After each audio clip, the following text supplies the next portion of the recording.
আজকের দিনে ঢাকার রাজনৈতিক এবং নির্বাচনী পরিস্থিতি ছিল বেশ গতিশীল, যা বিভিন্ন সংবাদ মাধ্যম এবং সংশ্লিষ্ট উৎসবগুলো বিশ্লেষণ করে প্রতীয়মান হয়।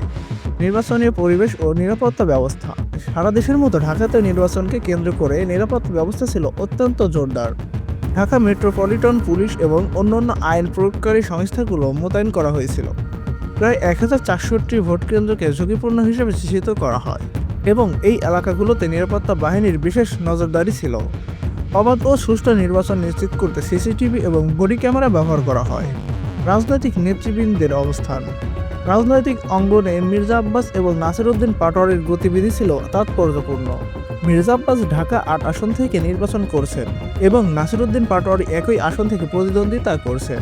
মির্জা আব্বাস নির্বাচনী প্রচারণায় সক্রিয় ছিলেন, বিভিন্ন এলাকায় গণসংযোগ করেছেন এবং নেতাকর্মীদের সাথে বৈঠকও করেছেন।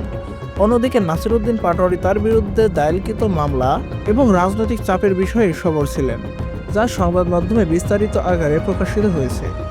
সার্বিক পরিস্থিতি থেকে বোঝা যায় নির্বাচনকে সামনে রেখে রাজনৈতিক দলগুলো সক্রিয় ছিল এবং নিরাপত্তা ব্যবস্থার উপর বিশেষ গুরুত্ব দেওয়া হয়েছে, যা একটি শান্তিপূর্ণ নির্বাচনের সহায়ক।